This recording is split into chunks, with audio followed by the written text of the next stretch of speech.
So I just wanted to say welcome to everybody. Thanks for attending today's session. So we're going to be talking today about Canadian immigration. I'm very happy to have Cassandra from Doherty Foltz Immigration on the air today.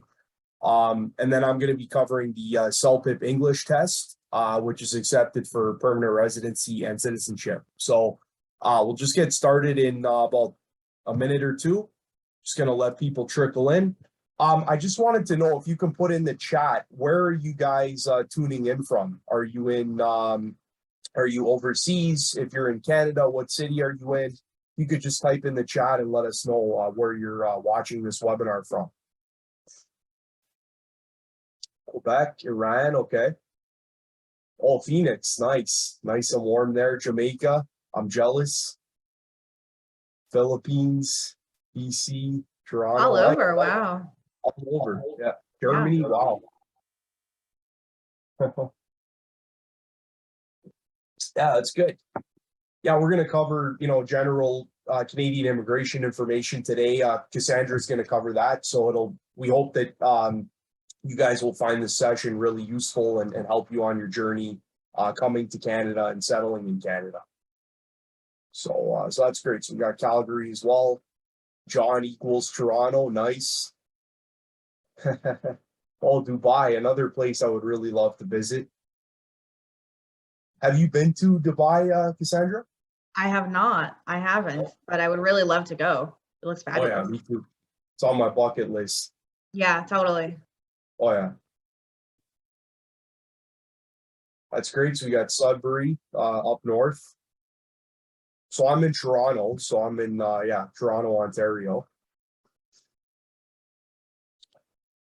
So for me, our office is in Toronto also, but right now I'm in Quebec. That's great. Okay, so I guess we can get into it now. So I'll just I'll make you co-host. I think you already are, or no? Yep. No, yeah, I think I have what I need here. So okay. I'm just gonna share my screen. Just give me one moment. No worries. So we have Nestor from Sudbury saying hi. Hi, Nestor. How are you? And Suleiman said, I would be really wowed here in Dubai. I believe it. Yeah, I can't wait to go. I just got to get some money together to go for the trip. But yeah, it's a major trip. That's a major trip. Oh yeah, big time. Yeah.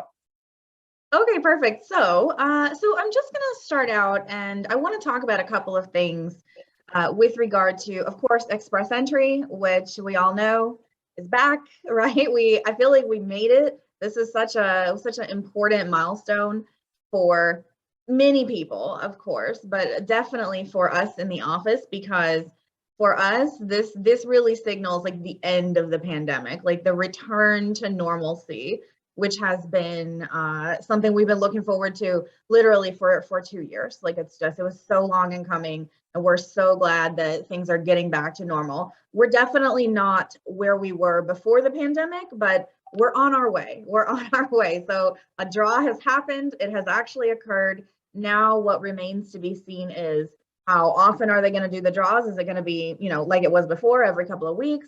And where are those scores going to end up for CRS points? That remains to be seen as well.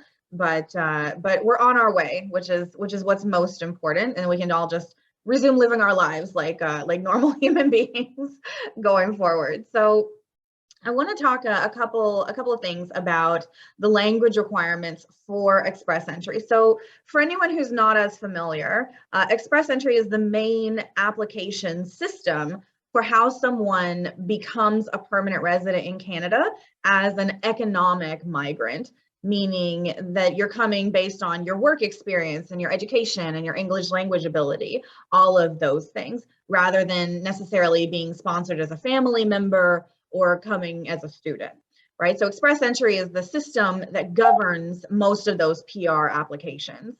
So in order to be eligible to apply for permanent residence through express entry, you actually have to meet a minimum language requirement, because you have to either speak English or French one of the official languages of Canada. So today we're talking about English because that's what we all speak. And we're going to talk in relation to CELPIP, which is one of the approved language tests. So for express entry, you have to meet the language requirement. There is a bottom line there, and you can only use one of 2 language exams in order to be eligible to apply for PR. So one of those, of course, is CELPIP, which we're talking about today, and it's my preference. I think it's more straightforward, more simple in terms of the scores. So I like CELPIP the best. And then there's also IELTS, which you can also use to meet the language requirement for EE. So those are the only 2 approved English tests. Of course, there are other English tests out there. There's Duolingo, there's TOEFL, like there's a bunch of them, but you cannot use any of those to meet the requirements for express entry. You have to use either CELPIP or IELTS. And it's also extremely important to keep in mind your test results have to be current. So if you might have done CELPIP or IELTS in the past, maybe even before the pandemic, when, before things went nuts, your scores are probably expired by now because they have to be less than 2 years old at the time that your PR application is submitted. Now, of course, when you put in your results to just submit your profile, which is the first step for express entry, they will also ask you, are your test results 2 years old or newer? So they can't be more than 2 years old when you're going to go through this process. And if they are, or if you even have, they were less than 2 years old when you put in your profile, and now they're more than 2 years old, you got to take the test again. It's not possible to just reuse test results that are old. It can't be more than 2 years old. So just, make sure to put that in your phone, put it in your calendar, put it in your reminder apps, set an alarm to retake your CELPIP if you're approaching that deadline. So if you're outside of Canada, if you don't have any Canadian work experience, then you're most likely going to be looking at the Federal Skilled Worker Program through Express Entry as the means to become a permanent resident of Canada. And so if you're looking at the Federal Skilled Worker, it's a great program, and it's for people who have either Canadian or foreign work experience. So if all of your work experience is from outside Canada, you've never worked in Canada before, that's fine. That's how you're going to meet the requirement for Federal Skilled Worker, okay? So if you're applying for FSW, then there is a minimum language requirement, which is CLB 7. And CLB stands for Canadian Language Benchmark, which it's exactly what it sounds like, right? It's that bottom line that you have to meet. You have to meet at least CLB 7 in all testing areas. So that includes reading, writing, speaking, and listening. Okay, and it's extremely important to note that you have to pick the correct exam because there's, even for CELPIP and also for IELTS, there are academic versions and then there's the general version. You're going to use the general version for express entry, okay? But you have to get minimum 7s across the board in all 4 language areas. And that's for meeting the minimum requirements for Federal Skilled Worker.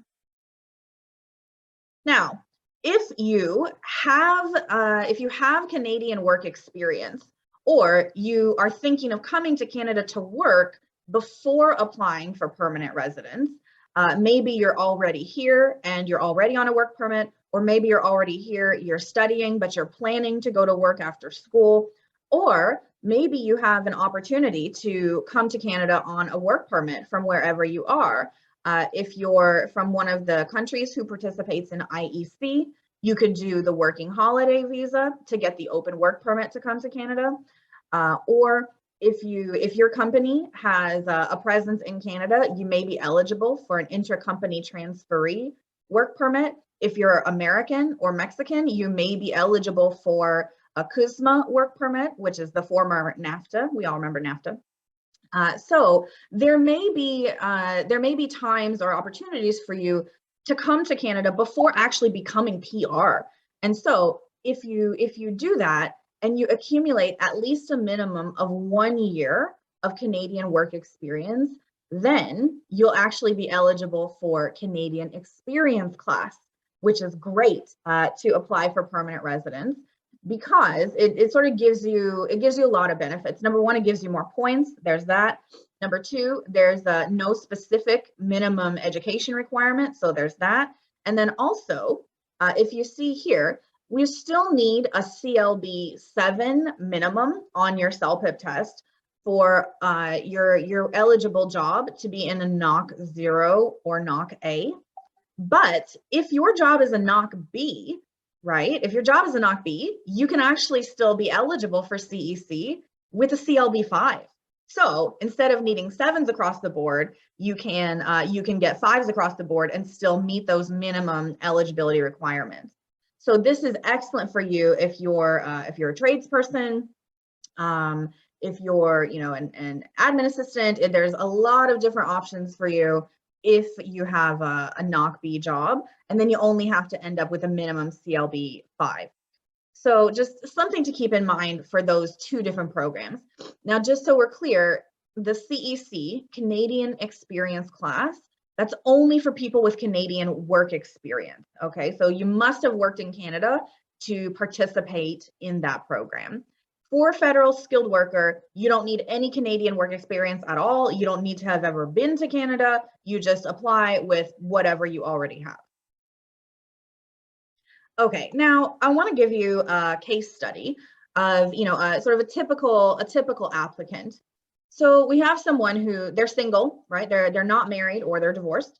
They have a bachelor's degree, which we can assume has already been assessed by the Educational Credential Assessment Authority, such as WES. They're 30 years old, and we have 7s across the board on their CELPIP.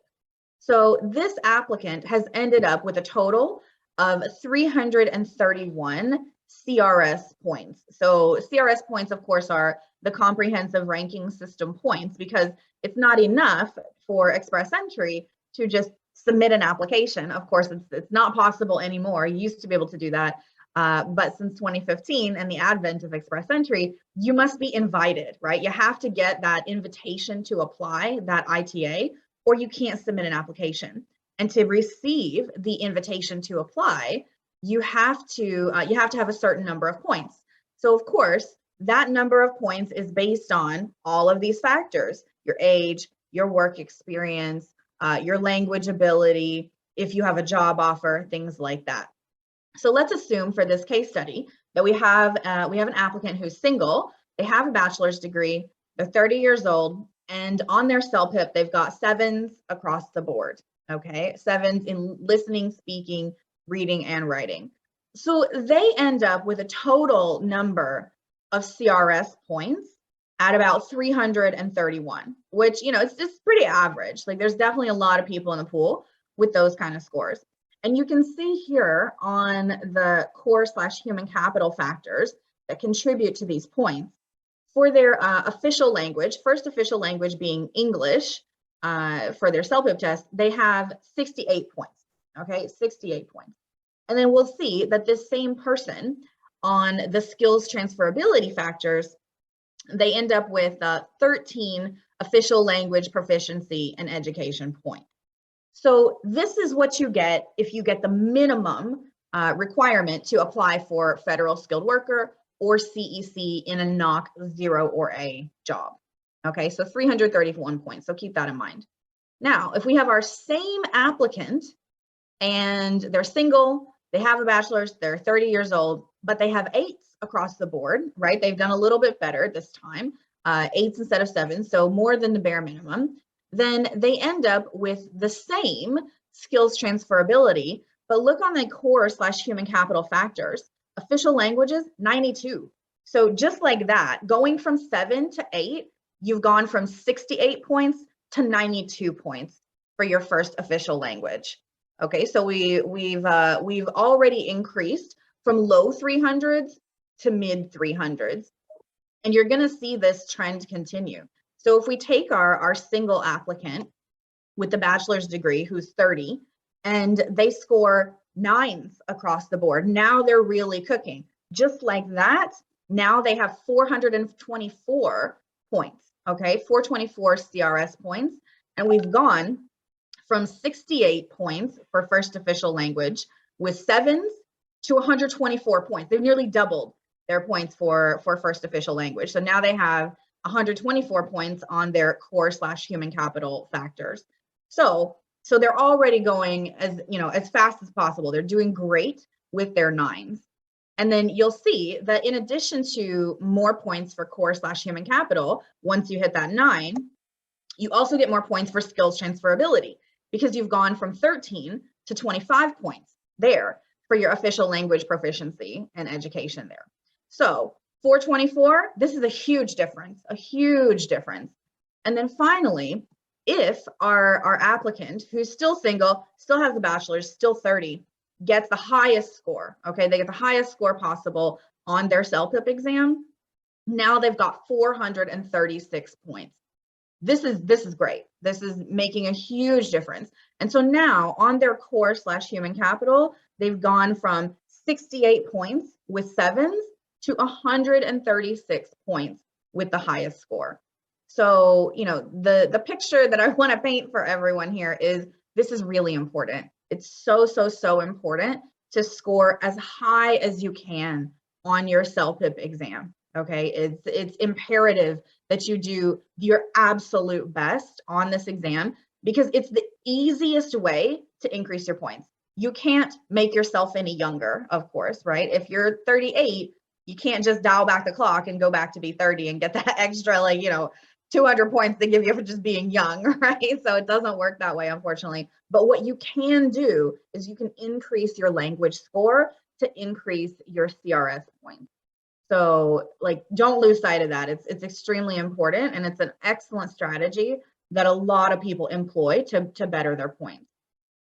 Now, as I said, getting a better language score, doing better on your CELPIP, it can mean the difference between receiving an ITA and not receiving an ITA. Absolutely. Because we have so many clients who, they will come to us and they'll say, well, I was just 1 point shy. I was this close. I almost had it the last round. And I don't know what to do to increase my score.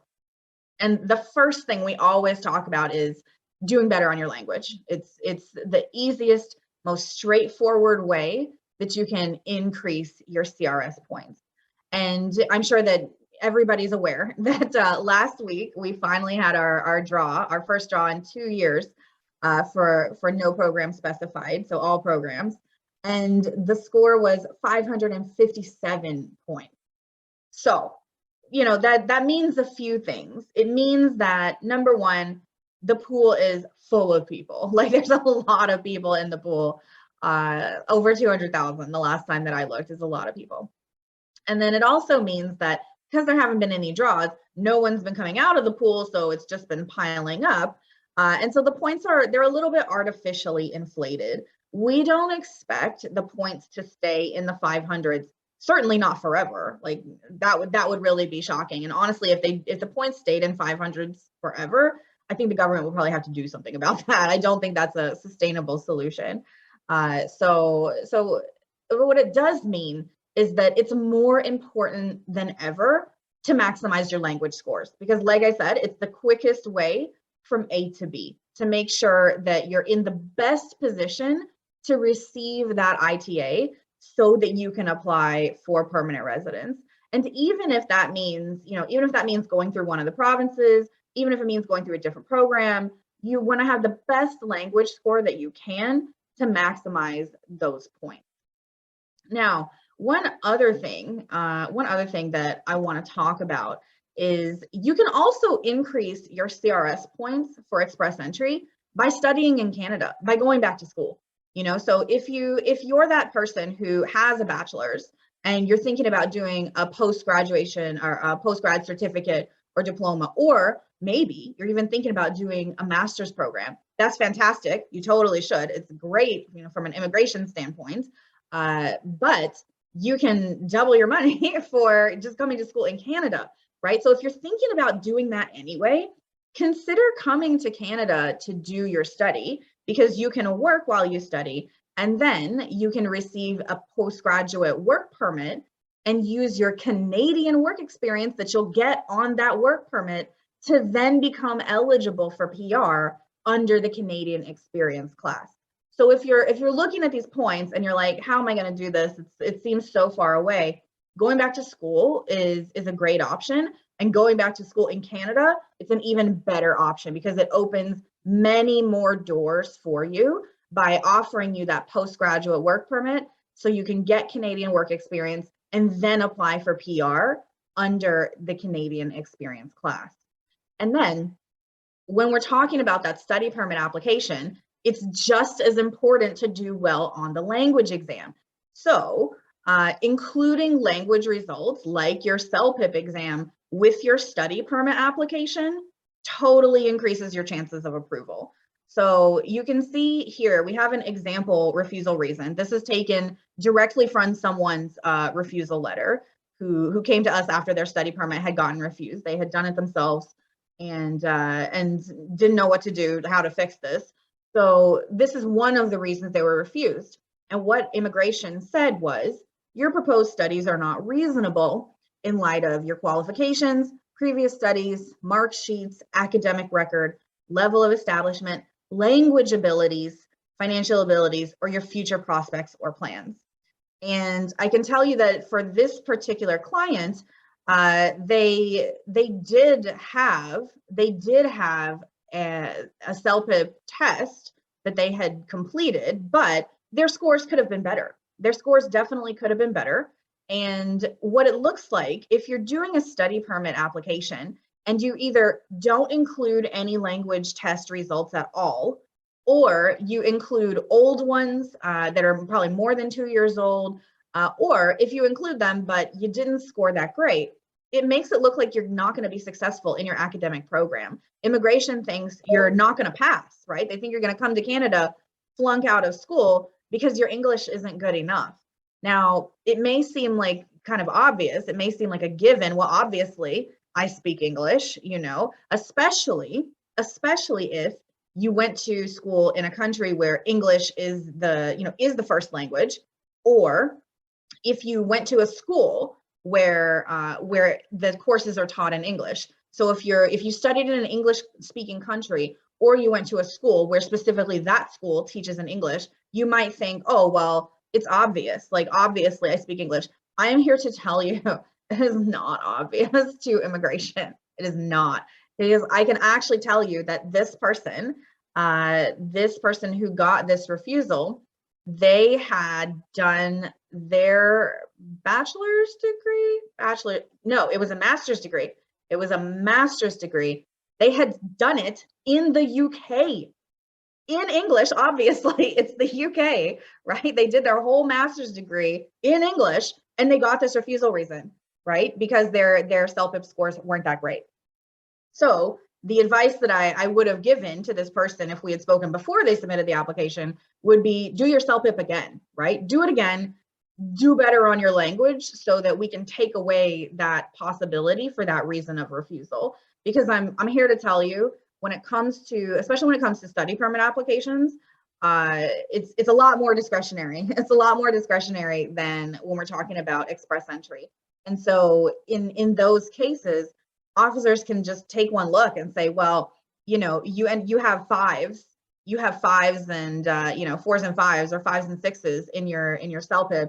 I don't think you're going to pass these classes, and that's it, right? That's it. So it's definitely beneficial, number one, to include your CELPIP results if you're doing a study permit application, and number two, to retake the test if you think that you can do better, right? If you think that you can do better.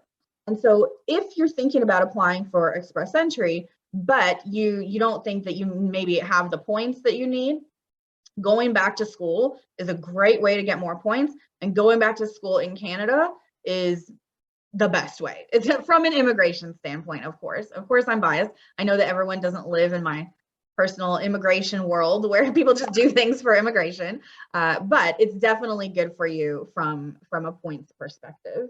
And it's absolutely in your best interest to do your best on every single time you take the test. And if you think you can do better, take it again.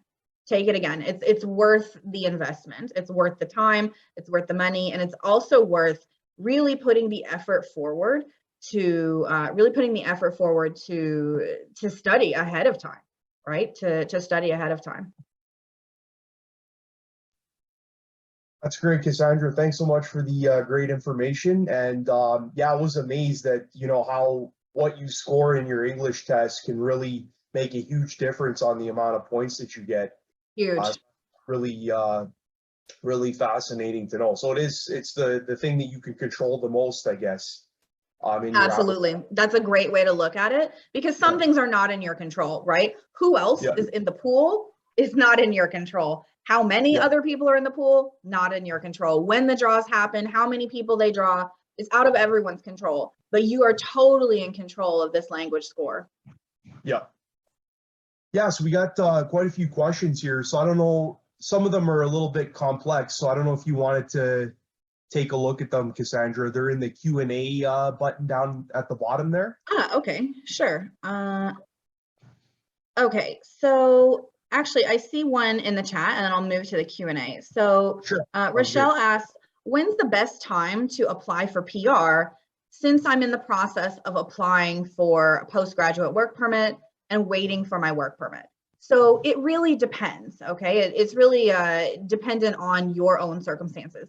If someone is eligible for permanent residence, if you meet the minimum eligibility requirements, you have done your language test, you have your CELPIP, it's still valid, you've done your educational credential assessment, it's done, right? You've got your WES, it's in your hand, you have everything you need, put it in now. Like, put yourself in the pool right now, today. There's no bad time. It's like what they say about investing, right? What's the best time to invest? Yesterday, but second to that, today, okay? Today. So there's no reason not to put yourself in the pool immediately if you meet the minimum requirements. If you're waiting to get that Canadian work experience so that you are eligible to apply, then you have to wait until you have it. You can't do it yet. But if you actually meet the minimum requirements, even if you don't have that many points, I recommend you put yourself in the pool. If you have the eligibility, put yourself in the pool now, because you never know. It's like the lottery, right? Like, you can't win unless you're in,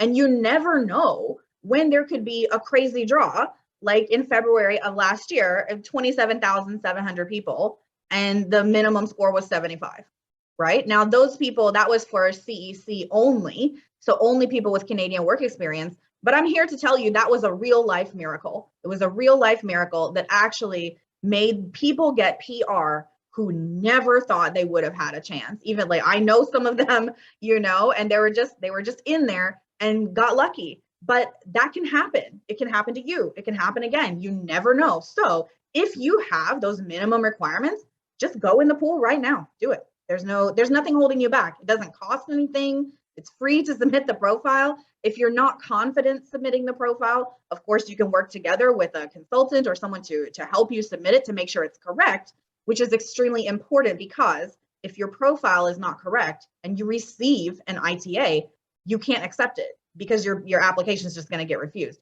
So you have to make sure your profile is correct to proceed. But if you meet those requirements, just do it now. Now is the right time. Okay. Yeah, no problem, Rochelle. No problem. Okay, so we have a question from Anonymous. What are the validity requirements for other documents for express entry? How old might they be? So there's a lot of stuff in that question. So what I would say is, if you want to talk about the individual requirements for different programs, because they're not the same for every program, the best thing to do would be probably to book a consultation so we can talk about which programs are you eligible for and what are the eligibility requirements for those programs. Now, generally speaking, if you have a police clearance, it needs to be less than 6 months old. Of course, your language results have to be less than 2 years old, and your work experience, it depends on which program you're applying for. Because if you're applying for FSW, then your work experience has to be within the last 10 years. If you're applying for CEC, your work experience has to be within the last 3 years. If you're applying for a provincial program, it has to be within, it depends, like it totally depends on the program. So the best thing to do if you're concerned about that, the best thing to do is probably book a consult, and then we can go over your programs that you would actually be eligible for and what the requirements are. Harsh asks, is TR to PR going to come back for temporary workers? Nobody knows. Nobody knows. What I would say is that TR to PR has been somewhat of a logistical disaster for IRCC. We have clients who did TR to PR. Half of them are done, like they're permanent residents now. And half of them, we literally just got someone's AOR like a month ago. Like it's ridiculous. So are they going to do that again? I don't know. Probably not, because it didn't work that great the first time. But what I will tell you is that new programs come out all the time. New programs come out all the time. Just this year, the Atlantic Immigration Pilot Program was made permanent. So that's here forever now. I mean, at least, until they decide to get rid of it, but why would they, right? So new programs come out all the time. And so again, this is another good reason that it's important to put yourself into the pool, because you never know when such a thing could happen, right? It's possible at any time. Let's see. So this is a really good question. Olga asks, are there any changes for Ukrainians in terms of express entry? Really good question. No. So Olga, I can tell you that I was at the National Citizenship and Immigration Conference this year, just a couple of months ago, and the minister spoke, and he specifically talked about permanent residence options for Ukrainians, right? So of course we have the QAT program, the Canada-Ukraine Authorization for Emergency Travel, which has allowed Ukrainians an unlimited number, right? There's no cap on the program. A million people can apply if they want, and they can come to Canada. They can come as a worker or a visitor. They can stay here temporarily, and they can get this open work permit for up to 3 years as a Ukrainian. But what the minister said is there is not going to be a specific economic program for Ukrainians to become permanent residents. There will be likely a specific program for family sponsorship for Ukrainians. So if you have a family member who has status in Canada, it may be possible for them to sponsor you through a different program in the future. But in terms of an economic program, the minister specifically said that that's not happening, because they don't want to, they don't want to undermine the country of Ukraine's efforts to rebuild after this, horrible war is over. So what they don't want is to inadvertently, like while trying to help, cause a brain drain in the Ukraine, and then nobody goes home to help, fix the country up. So is there a specific program for Ukrainians to apply for PR? No, is the answer right now. But, again, that's the answer today. Who knows what it will be when those work permits are close to expiry 3 years from now in 2025. No problem, Olga. Christina asks, regarding education in Canada, does it have to be a master's or can it be a first bachelor's? Oh no, it can totally be a bachelor's. Like that's a great option. If you have done maybe like an associate's degree, or you're straight out of high school, you haven't been to university yet or college, then doing your bachelor's in Canada is brilliant. There's nothing wrong with that. It's great. It's good for the points. And if you do a full bachelor's in Canada, you get a 3-year postgraduate work permit. And so, the beauty of studying in Canada, and my really strong recommendation is getting that postgrad work permit. But my recommendation is don't do a period of study less than 2 years long, okay? Because the length of time that your postgrad work permit is valid to allow you to accumulate that work experience, it's based on how long you went to school in Canada, okay? So if you do a bachelor's, you get the maximum time on your work permit, 3 years. If you do a program that is less than 2 years, you only get the length of time that you spent in the program to a minimum of 8 months, okay? So you have to do a program at least 8 months long to be eligible for the postgrad work permit. And then from 8 months to anything less than 2 years, you get the exact same length of time on your post-grad work permit. But any program 2 years or more, you get a 3-year work permit. And so my really strong recommendation to everybody is if you're considering going to school in Canada, it is expensive, okay? It is a major financial investment. So get your money's worth. And the way to get your money's worth is to make sure to do a program at least 2 years long so you can get the work permit at least 3 years long, which will give you enough time to get that eligible work experience for PR. Because I'm here to tell you, if you do a 1-year program, yeah, you can get a 1-year post-grad work permit. But for that to work out for you, to get enough days in Canada working to be eligible for Canadian Experience Class, you need to have a job that's eligible like the day you graduate. You have 365 days to accumulate 365 days. That is a big ask. So is it possible? Yeah. Is it easy? No. And I've seen people do that and fall short. So, you know, the issue is the post-grad work permit, you can only ever get one. You get one in your lifetime, and that is it. So my strong recommendation is if you're considering going to school in Canada, do something that's at least 2 years long so you can get that 3-year work permit.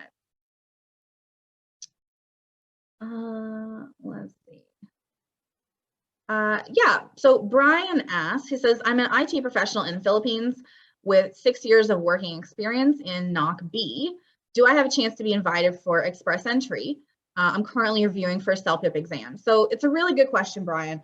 And, you know, it's something, I answer that question all the time. And, you know, my answer is everyone has a chance. It's just how likely is it? And it really depends on a lot of factors that, like we said earlier, are not really in all of our control. How many people are in the pool, how often they're doing draws, that stuff's not in our control. But what is in your control is making sure you maximize your profile. And of course, that means getting the absolute highest language scores you can on your CELPIP. What it also means is consider programs through the provinces as well as express entry, right? Now, FSW, it's not everything, you know, that's not the only program in the world. CEC, also not the only program in the world. And so it's really important to consider, okay, maybe I don't have enough points for an invitation under FSW, but I do have enough points to receive an expression of interest from the province of Ontario. And I can tell you, Brian, that the province of Ontario specifically has a tech draw for people like you, right? For people exactly like you who are in IT, who work in tech. And so even if you didn't necessarily have the same points to get an invitation under a federal skilled worker, it's possible you could have enough points to get an invitation or an expression of interest through a province. And Ontario is not the only province too. So what I would say is the best thing to do is to do an individual assessment for yourself. It's impossible to generalize. There's too many moving parts. There's too many questions that need specific answers. So the best thing to do is to do an individual assessment and then go from there to see like, okay, now I have this many points. These programs are open to me. These provinces are interested in people with my work experience specifically. And that goes not just for IT people, this is every career, because don't forget that the different provinces, they have different needs, right? So of course, Ontario needs tech people, obviously, right? That's a major industry here in the province. But in Alberta, they need truck drivers. In the Atlantic provinces, they need fish hatchery and fish processing plant workers. Like, believe it or not, even in different provinces, you can become a PR with NOC C, even with NOC D. It just depends, right? It depends. But my strong advice to everyone is be open to going somewhere through a provincial program. Like, don't think of FSW as like the end of the world. It's not the end all be all in coming to Canada. And so if your experience is in a NOC C or NOC D, it's not a no. It's a no for FSW, but that's not the only way. So really consider other provinces. That's definitely my best advice there. Let's see. Pritesh asks, is a French language official test, TEF, is that going to help along with CELPIP to get PR? Totally. You can get up to 50 points for French language ability. So yeah, by all means, max out your CELPIP and max out your TEF. Definitely. That's definitely good advice. So, you know, especially even if you're just going into school now, maybe you're going into your bachelor's degree. Obviously, you have to take electives. Take French. Like learn French, get those 50 points. There's nothing wrong with that. Let's see. Francis asks, hi Cassandra, I'm 44 years old and I'm currently on intercompany transferee work permit. Can I study in a college in parallel? Do I need an acceptance letter from the college before I apply for the study permit? So good questions there. No, you cannot study while you're on a work permit. It is specifically prohibited. Okay, so students who have a study permit can work while they're students. Okay, if you have a study permit, you can work up to 20 hours per week while school is in and full-time when school is out. But if you're on a work permit, it doesn't work the same way. You cannot go to school. So basically, you would have to change from a work permit to a study permit. And if you're going to do that, yes, you need the letter of acceptance from the college before you apply for the study permit. You can't apply for the study permit till you have that letter of acceptance. And then one thing, just while we're having, just while we're talking briefly about study permits, I want to mention to everybody, in fact, you know what I'm going to do? I'm going to go there and I'm going to share my screen with you.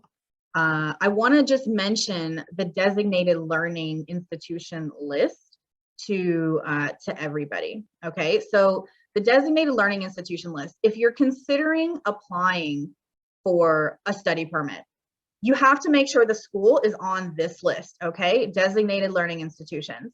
And so when you're looking at schools, when you're looking at programs, before you apply, before you spend any money applying or giving them money for tuition, make sure they're on this list. So what you do is you come down here and you can view the list by province. So if we just look at, let's just hit Ontario, all right? And then we can just start typing. So, okay, we have Algoma University. It's just the first one, right? Algoma has 3 campuses. That's great. It's a designated learning institution because it's on this list. If it's not on this list, you can't use it to get a study permit. But here's the most important part. It offers PGWP eligible programs. Okay, so if we see this one, Redeemer University in Ancaster, yes, it does offer PGWP eligible programs, but there are details. They only let you get the PGWP if you've done one of these. Okay, and then other programs or other schools, if you just look at a school, then the answer is just yes. Right? So if we look at Algoma, it's just yes, that's all it says, right? Yep, you can get a PGWP, period. But if we look at ones, if we just look at the first one, right? This one, ABC Access Business College or A1 Global College of Health Business Technology. Does it offer PGWP eligible programs? No. Okay, so if it's a no, if that says no, do not go to that school. Okay, don't waste your money applying and going to this school and spend your time, and then at the end of it you don't get the PGWP because then it was worthless. Okay, like not worthless, you still get your education points, but seriously, what you really want is the Canadian work experience, and it's too expensive to just pay for a degree, right? Like you're also paying for the ability to get that work permit, to work in Canada after, and then hopefully become eligible for Canadian experience class.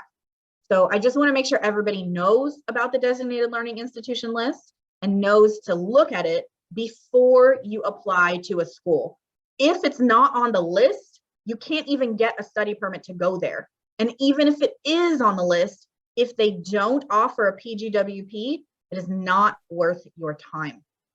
So hopefully that's clear. Does that make sense? That was great, Cassandra. Yeah, thank you. What I'm thinking is I'll just get into my slides about CELPIP and then took the words right out of my mouth. That's perfect. We'll have another Q&A session after mine, and you can ask any questions you want, immigration or CELPIP related for the audience. So, okay, so I'll just dip into my slides. I won't be too long. I'll just get right to the point here. Okay, perfect. So we do have a pretty special promotion right now where you can get a lot of your English test fee covered. So I'll get into that. Let me just bring up the slides here. Can you see my slides okay? Yeah. Okay. Swap this here. Perfect. Okay. Yeah, so CELPIP, as Cassandra was mentioning, CELPIP is one of the English tests that you can take. It's one of two English tests that are accepted by the federal government of Canada to prove your English for Canadian permanent residency, like express entry, or for citizenship in Canada. So yeah, we're very happy to be partnering with Cassandra and her team to deliver this session today.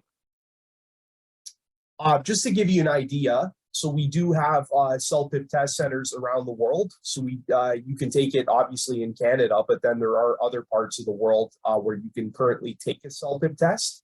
And we are always adding new locations and countries that you're able to test in. So keep checking back on the CELPIP social media accounts, so the Facebook page, our Instagram channel, and that will give you up-to-date information.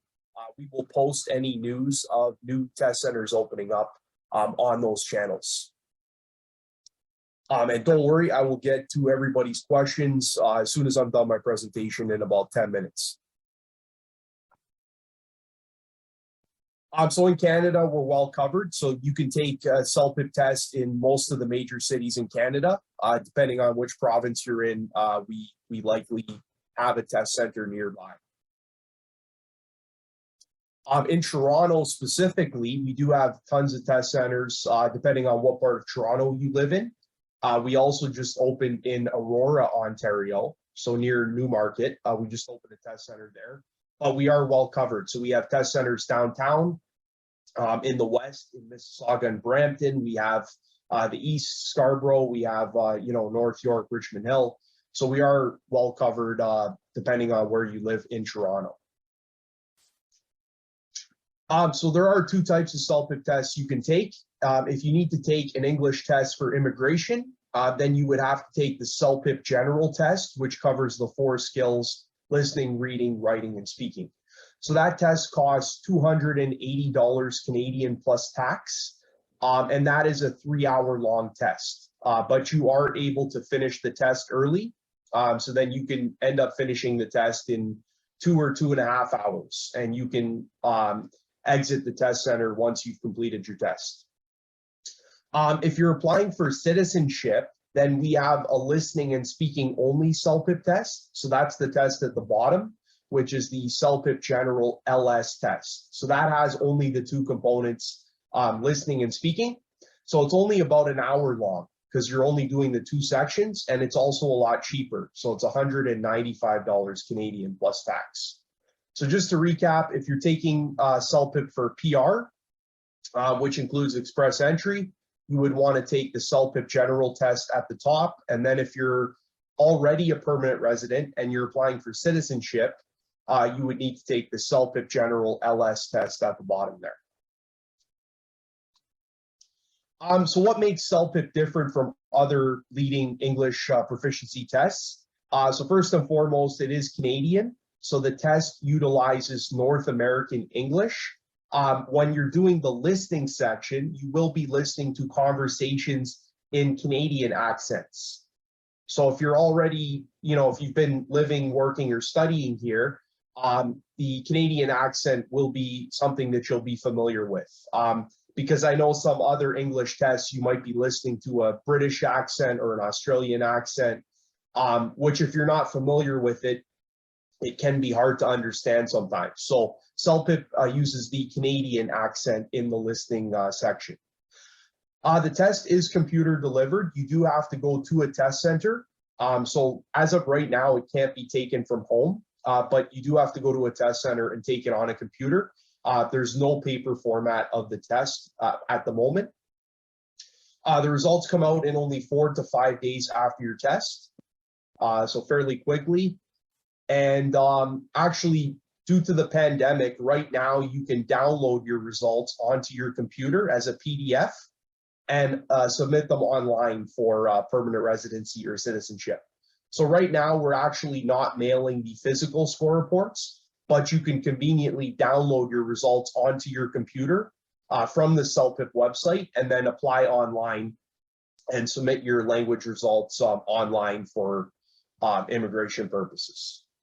Last but not least, we do have a lot of free study materials. So we have free practice tests, online study programs. We will be giving everybody today a free CELPIP study product, which normally costs about $25. So you'll be getting that today for free for being wonderful guests at today's session. And then we have another great promotion, which I'm going to talk about as well in a couple of minutes. So in terms of scoring, CELPIP follows the Canadian language benchmark levels. So when you're looking at an immigration application, as Cassandra mentioned, you will have to meet a CLB level in your English test for your application. So the CELPIP levels are fully equal to the CLB levels. That way there's no extra conversion or calculation that you have to do. If you're, for example, if you're required to meet a CLB 7 in your English test, that would mean that you need to meet a CELPIP level 7. So there's no extra calculation needed. The CLB and the CELPIP levels are fully equivalent. So the way that CELPIP works is that you would have to meet a minimum score. So there's no overall or average score. You would have to meet a minimum cutoff score. So for example, if your minimum cutoff is a CLB 7, then that means that you have to get a 7 or higher in all of the 4 sections. So if you were to score a level 6 in one of the areas, then you would not have met the requirement. So you have to get the minimum or higher in all of the 4 sections in order to meet the requirement. So hopefully that's clear for everybody. The CELPIP website is very user-friendly, so that is where you will need to book your test. So you can't call or visit the test center to book your test. You do have to go on the CELPIP website, which is celpip.ca, in order to register and pay for your test online. So it does have a helpful search bar there to find the test that you're looking for by country, region, and city. And then you can register for any one of those test sittings that have the green available sticker, which means that there is space and you are able to register for it. You're going to have to register with a valid identification document. So typically, if you're taking CELPIP for permanent residency, you would have to select your passport from your home country. So just make sure whichever ID you select, if it is your passport, that the ID is valid, not expired, and you bring the original document with you on test day. So if you register with your passport, then you have to bring your passport on test day. So don't bring another ID like your driver's license, because then you might not be able to take the test and you could potentially lose the money. So you do have to bring the same ID that you register with, and it has to be the original document. So not a photocopy of your passport. It has to be the original passport that you're bringing. Make sure that you key in your name according to your identification document. So the same way that it is on your ID. I know some people, they only have one name, so they don't have a last name or a first name. If that's the case, in the field that you don't have a name, you can put N/A, so standing for not applicable. So N/A if you only have one name. So you can put N/A in the other field. Yeah, so that covers the registration. Now I'm just going to briefly touch upon the 4 different components of the test. So the first component is the listening section. So you're going to be seated in the test room at your workstation, and the test center will provide the headset. You're going to be listening to different conversations in your headset. So those conversations will be using Canadian accents. You'll only get one chance to hear each clip. And as you're listening to the clip, you will not know what the questions are until you finish listening to each clip. So the format is multiple choice. So you will listen to a conversation, And then once the conversation is done, you will go to the question screen, and it's multiple choice, as you can see here. So you're picking one out of a possible four answer choices. So yeah, so there's about 38 multiple choice questions in the listening section. Please try to answer every question because you do not lose marks for guessing wrong. So make sure you've selected an answer for every single multiple choice question in the listening section, because as I said, you do not lose marks for guessing wrong. So it's better to pick something rather than to leave it blank. One more thing to note, as you go through the listening section, the audio passages and the questions get gradually harder. So you might start with CLB level 2 listening questions, and then at the end of the listening section, you will be answering CLB level 10 questions. So it does get gradually harder. You will be given note paper and a pen or pencil. The listening section is a great time to take notes because as you're listening to the audio passage, you will not know what the questions are until it's finished. So it's a good time to take notes on anything you think might be important as you're listening along. The reading section is the second section, so that is also multiple choice, but you will get access to the reading passages and the questions at the same time. So as you can see here, this is what the reading section looks like. What we recommend is don't spend a lot of time trying to read and understand every detail in the reading passage. Just briefly skim over the reading at the beginning to get the general idea or topic of what the reading is about, and then start answering questions one by one. So if question number 1, for example, is about something to do with vacation, then you want to scan the reading paragraphs for keywords that relate to vacation. So maybe it's a beach, maybe it's a resort or a hotel. So you want to skim the reading passages for keywords that relate to the question you're trying to answer. And that will help you quickly locate the answer to the question you're trying to answer. So that will help you to get through the reading more quickly and more efficiently. So that's just one tip that I have. The same with listening. Do not leave anything blank. It's better to pick something than to leave a question blank. So if you're running out of time or you don't know the answer, make sure you selected an answer for every question in both the listening and reading sections.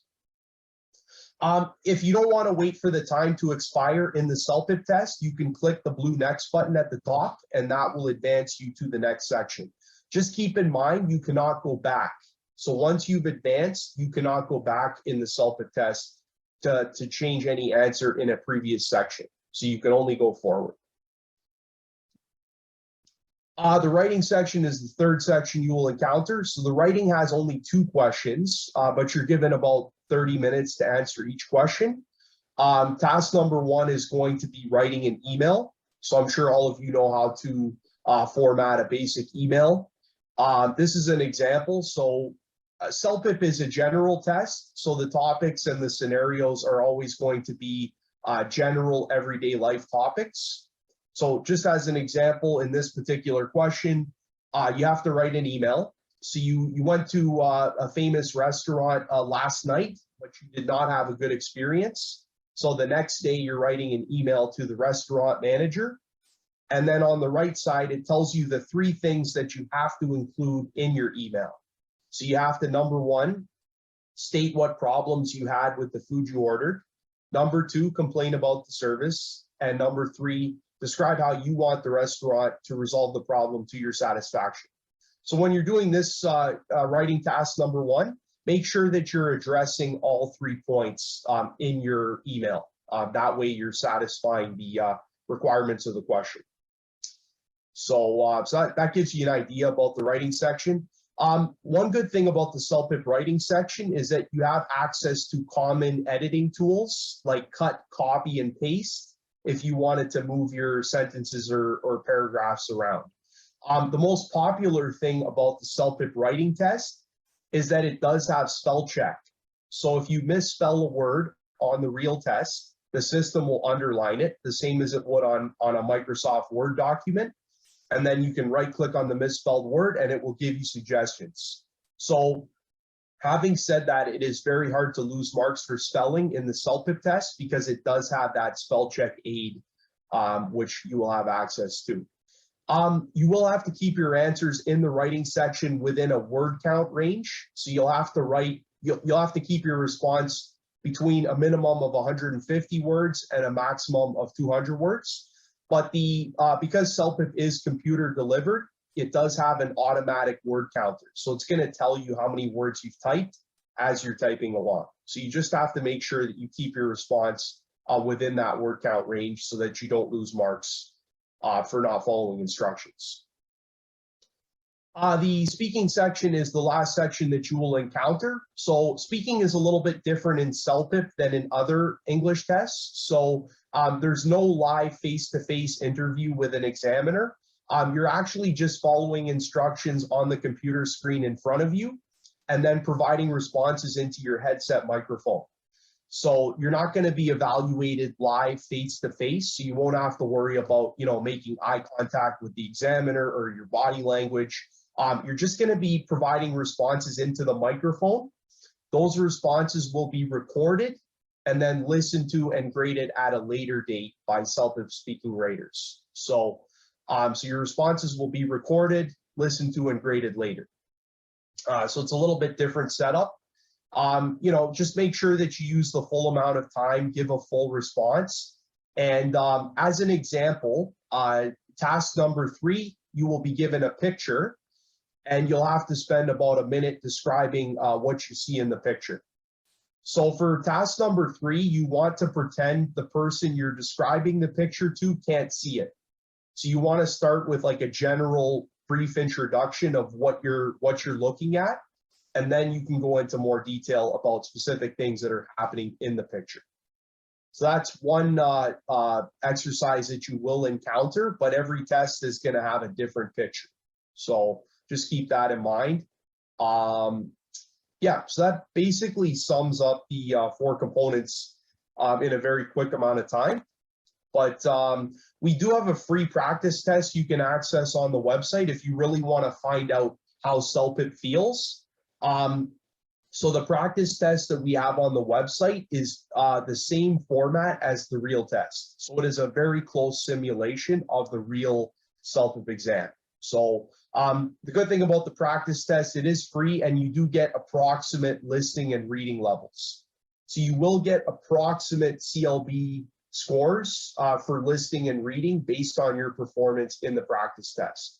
So it's good to kind of see where you're at initially and see how much preparation is required. And just to find out, if CELPIP is the right test for you.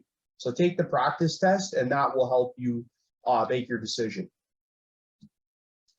We have free webinars just like this one that we run live every week off of the CELPIP website, so you can register for them. They happen at a specific time. So if you can register for them at celpip.ca/webinars, but if you're not able to attend the live sessions, you can check out the recordings on our YouTube channel, which is youtube.com/CELPIPofficial. And I'll put that in the chat as well. We do have a CELPIP live. I believe it's every Tuesday. It's every Tuesday, and we often invite special guests on there. It's a fun interactive live stream that we run off of our YouTube channel, and it gives you information on the CELPIP test. We could invite an immigration professional such as Cassandra on the live stream that day. We offer English building advice, improving your English. So it always covers very relevant topics to newcomers, and it's totally free. You can tune in, you can interact with the presenters. So I'd recommend you to check it out if you have time. Another really helpful tool that we have is for speaking and writing on the CELPIP website. We have sample responses, so you can actually play an official CELPIP speaking response. That's level 12, that's a level 11, level 10 for the same question. So you actually get to play sample responses at different CLB levels so that you can see what's the difference between, a lower and a higher level response. And then it also provides the analysis of why did this response get this level? Why was it a CLB-12? What made it a perfect response? So you have access to this on the CELPIP website. It's under score comparison table. And then we have the same for writing as well. So you can look at a sample level 12 writing response. And then for the same question, you can look at a level, for example, 7 CLB writing response. So you can kind of see what the differences are and what the expectation is from us and from our raters. So I'll post the link for that in the chat as well. Once you pay for a test, you do get an additional free study product. So you get CELPIP Accelerate Starter, which is a really good resource. And as soon as you paid for your test, that product will be deposited into your account. So it is an online study product that you can learn by yourself. We do have podcasts that we release every week as well. A lot of them cover, strategies to do well on the CELPIP test, but we also have other helpful topics like, opening a bank account in Canada, finding a job. So it's a good listening exercise, but it also gives you really important information to help you settle in Canada. So that's at celpip.ca/podcasts if you want to check those out. I think we've already recorded about 25 episodes. So it's a really good resource to access. In terms of COVID, we are adjusting to the changing government requirements. Right now, I believe masks are encouraged. So we do encourage you to wear your mask and bring your own mask when you go to take your CELPIP test. It is not mandatory, but having said that, every test center might have a different policy. So you'll have to check your confirmation email after you've registered for a test. And that will give you the appropriate information on what you need to bring to get ready to take your test. So last but not least, we do have a really good offer for newcomers. We currently have a partnership with National Bank of Canada. So if you've been in Canada for 5 years or less, if you open a bank account with National Bank and you made your first transaction, you will get $280 cash back. So that would cover majority of your English tests. So you almost get, your CELPIP or your CALE test for free. So that is if you open a bank account with National Bank of Canada, and they have a really good package and really good support that they provide to newcomers. So the status doesn't really matter. It's just you had to have been in Canada for 5 years or less, I believe. So check out the link at the bottom. I'll be posting it in the chat. But basically, after you've opened your account and you've made your first transaction, you will get the $280 cash back. And as I said, that would cover most of your English tests pretty much without the tax. So one good thing about National Bank is that you can open it if you're still overseas in your home country. So if you're going to be coming to Canada within the next couple months, you can actually open the account there, deposit money into it, and then when you come to Canada, you can officially activate the bank account at a branch. So check out that link. I'll be posting it in the chat as well. But pretty much it's free money, and it can go towards your English test. So you're almost getting, your English test on the house or free of charge without the tax. So feel free to ask me questions about it as well if you have more questions. Speaking of questions, any questions now? We can take questions for either presenter, myself or Cassandra. All right, let's dig in. Sorry, I'm on mute. There's a few questions still in the Q&A in the chat as well that I want to get to. I'm going to try and get to everyone. So Tamer asks, I'm on a PGWP, so he's on the postgrad work permit in British Columbia. What's the easiest PNP program to apply for nomination? And so I can move to that province. So it's a good question. First of all, I want to commend you for being practical and considering moving out of BC if that's not the most straightforward way. What I would tell you is that I won't say that any of the programs are necessarily easier, but some of the skills that you have may definitely be more desirable in other provinces. So it really depends on your skill set and your work experience. Now, for sure, certain provinces are really doing their best to attract people, so they're making it more accessible. So for example, in Ontario, to access most of the OINP immigration programs, you have to have a minimum CRS score of 400. But in Alberta, the minimum score required is 300, right? So if you were, if you were inching toward that 400 and you're in the high 300s, then Alberta might be a more appropriate destination for you. So, there is no just, go to PEI, they will take anybody. It doesn't really work like that. It just depends on what skills you have personally and what work experience you have and how that relates to the programs that that province offers. Oh, thank you so much, Patrick. Patrick posted the 280 cashback offer from National Bank in the chat. No worries. So from Anonymous, someone says, I'm a landscape technician.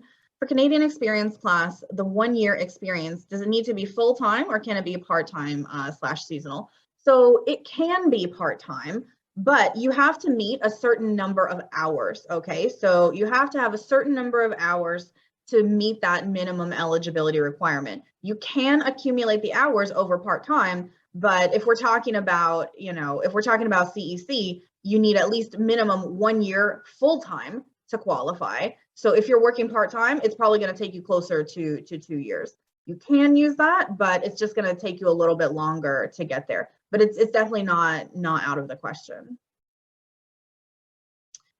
Usman asks, can someone having a postgraduate degree in the States, does that help? Yeah, you can use your education from anywhere to be eligible for express entry, to get points, to meet the eligibility requirements. The most important thing to remember is that number one, you have to have completed credentials. So if you have like 2 years of a bachelor's, you can't use that. It's not gonna work. If you have your bachelor's and it's not from Canada, that's fine too, but you also have to get your educational credential assessment like from WES. Okay, so you can use any education completed anywhere in the world, but if it's not done in Canada, you have to make sure to get the educational credential assessment done. And that leads to the next question. Suleiman asks, I had since done my ECA, but I have a new certificate that I haven't had equalized. Kindly advise how I can go about it. My ECA was done by WES. Do I need to pay another fee? So yes. So if you have your bachelor's degree and then you go on and you do another certificate or another diploma or a master's degree, then you have to have that one assessed as well. Okay, you want to have that one assessed as well. So yes, if you've done your bachelor's and that's already been done, it's already been assessed by WES, that's fantastic. But if you've achieved another one, you want the points, you want the credit for that. So yeah, you have to have it done, have that one done by WES as well, or one of the other companies. It doesn't have to be WES, but whichever one you pick. Now, Caramella has a really good question. Caramella says, I just graduated and I've put in my PGWP application. So congrats on that. That's great. Can I apply for CEC with work experience as a student? In addition, my language test result expired in January 2022. Is it okay to enter the pool for federal skilled worker while I prepare for a new language test? So 2 really good questions there. So the first question, can I apply for CEC with work experience gained as a student? No, totally not. You can use work experience gained as a student for federal skilled worker, not for CEC. And then let's see. In addition, my language test expired in January 2022. Can I enter the pool? So if you do not have valid language results, you can't put yourself into the pool because you have to type in your results, right? You don't have to submit your CELPIP test results when you put yourself in the pool, but you do have to type in the information from the CELPIP test results, including the scores, including like your PIN, including like all of the information about your score sheet itself, because they're all registered, right? IRCC is making sure people are not using like fake CELPIP results and stuff like that to get points that they're not supposed to get. So you need valid test results to put yourself in the pool. Otherwise, it won't let you do it. It'll kick your profile out of the pool.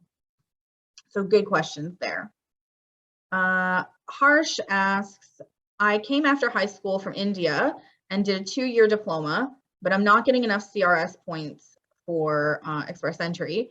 Which province is better in terms of sufficient score and getting PR? So again, Harsh, it's really a more individual question than a general question. It really depends on your work experience. What work experience do you have? Where was this accumulated? What do you have from inside Canada? What do you have from outside Canada? So what I would tell you is that for sure, there's very likely a provincial program that would meet with what you have already done, or that, you know, it wouldn't be such a great leap to get to where they need you to be. But what I would recommend is to have an individual assessment done. It's not really possible for me to just say, oh, you know, go to Northwest Territories, that's where to go. Like, it doesn't really work like that. It depends on you and your personal work experience. Let's see. Getting lots of questions. This is great. I know, lots of questions, right? John asks, my wife and nephew failed the language test. One needed a 5, the other a 7. My wife was an English teacher in the Philippines. Wes said she needed a year of study in Toronto. How does this affect immigration programs? So a couple things there. Number one, when it comes to the language test, don't think of it as a failure if you didn't quite meet that Canadian language benchmark that you need. It just means that next time you have to just reach a little bit higher, right? So the beauty is you can take the test as many times as you want to get those results that you need. It's not that like, okay, you get 3 tries and then you're done, right? like some exams, which that really is a thing. But for this, just take it again, right? Just take it again. Don't give up. Use the study materials and take it again until they get what they need. And then in terms of the educational credential assessment, this definitely comes up, especially from certain countries where the credential is not considered to be exactly the same as the credential with the same name in Canada. So if you got a bachelor's in, you know, whatever country, and your educational credential assessment comes back and they say, oh, it's a 3-year certificate, or it's a 2-year associate degree, even though it is a bachelor's degree, then yeah, it's totally possible that in that case, you would have to go do additional schooling to meet that minimum requirement of having a bachelor's, like for federal skilled worker, or for getting the points for your CRS score. So, you know, what I would tell you is that, John, it depends on the program, right? It depends on the program for whether or not you even need to do that. Some programs, yeah, you would totally need to do that in order to meet the eligibility requirement. Some programs, it's not going to matter. So again, this is definitely the right way to do an individual assessment to see, do you even need to do that? Is it worthwhile doing that? Is it even going to help in the long run? Shifali asks, can I apply for PR while I'm on a student visa in Canada? You know what? I saw someone else with a similar question too. I lost where it is, but someone else said they're on a PGWP. Can they apply for PR? And the answer to both is yes. Put yourself in the pool. Absolutely. If you meet the minimum requirements to apply for the program, put yourself in the pool. I don't care if you're a student or a worker or whatever you're doing here, it doesn't matter. Go ahead and put yourself in the pool, because if you receive an invitation, you can accept it, right? As long as your profile was on point and correct, you can receive that invitation, you can accept it, and you can become a permanent resident. And then, you know, a year from now, you're paying domestic tuition instead of international student fees. So no, you can totally do that. Let's see what else. Very good. Yeah, so Harsh asked how to do consultancy with you for discussion at your office. So Harsh, you know what, we're worldwide, okay? So what we do, pretty much all of our consultations are over Zoom, just like this, right? We have a web conference room You just sign up, you make an appointment. We do charge a consultation fee for the time, but if you decide you'd like to retain us, then you're given a credit for that fee that you've already paid. And so that's it. You can see my email right there. It's info@dfimmigration.ca if you would like to make an appointment for consultation so that we can discuss your exact circumstances and the best thing for you personally to do. Then that's it. Shoot an email over there. Please do mention that we talked, or we saw each other on the CELPIP webinar, so that I know where you found us, and then we can book you in ASAP for an appointment. Okay, so that's a really good question. So Shafali asks, does IRCC accept CELPIP for a student visa? And the answer is, yeah, totally. You can definitely use CELPIP to apply for a study permit in Canada. Now, I want to clarify, if you're applying for student direct stream, you have to use a different language test. However, most countries are not even eligible for student direct stream. Some countries are, which is great, good for you. But I would tell you that by and large, most of my clients do not use the student direct stream. We do a lot of study permits in our office, and I would say probably around 40% of them who have language tests have done CELPIP. Of course, depending on where they live as well. And so you can definitely use CELPIP to do your study permit application. The most important thing to keep in mind is that it's, I don't know if you caught that in the presentation, but if you don't include language results in your study permit application, it can actually lead to a refusal, right? It can actually lead to a refusal because IRCC thinks that you may not have the English skills to succeed in the program. They think you're going to flunk out of the program because your English isn't good enough. And a great way to stop that line of thinking before it even starts is to just, here's my CELPIP.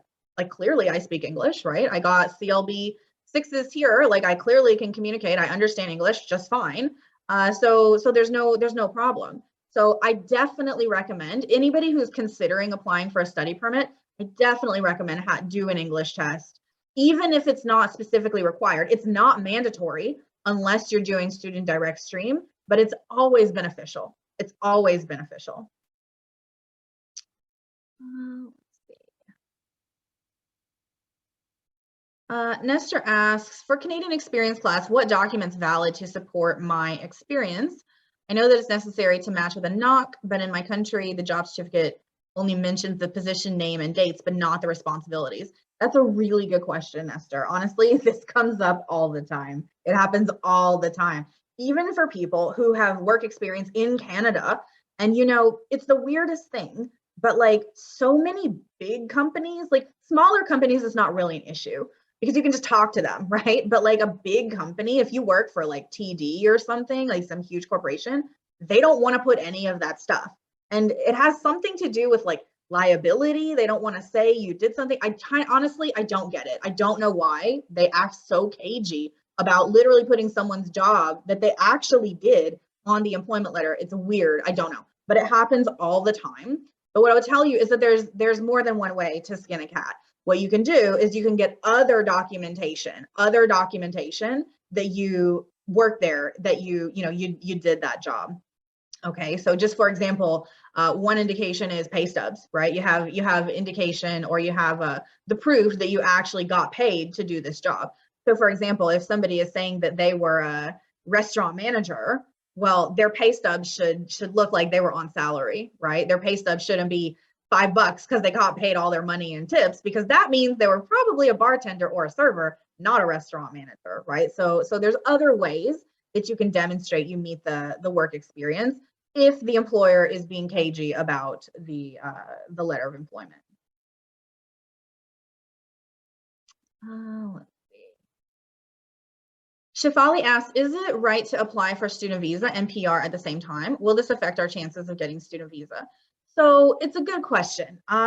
Two things that I will say about that. Number one, just submitting a profile into the pool is not submitting a PR application, okay? You have not applied for PR. If you have a profile in the pool, you have not submitted a PR application, all right? It's just a profile. So if you have received an ITA or an expression of interest from a province, then all right, now you have a PR application in process. But just submitting a profile, not it. However, even if you did, you can still apply for a study permit, because under the law, there's a principle called dual intent, which is section 22 of the Immigration Refugee Protection Act. So dual intent, what it says is that you can be both a genuine temporary resident, like a worker or a student, and also have the intention to eventually become a permanent resident. You can do both. You can be both things.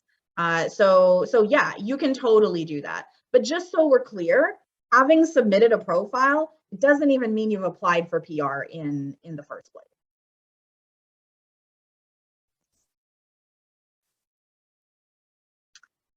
Yeah.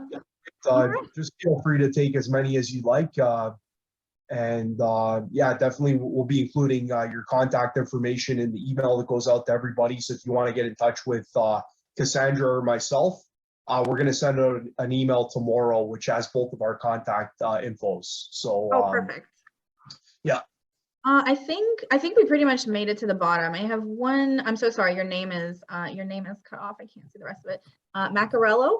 So we arrived a year ago to live in Canada for my studies. My husband found a job in a mining company. That's a great start.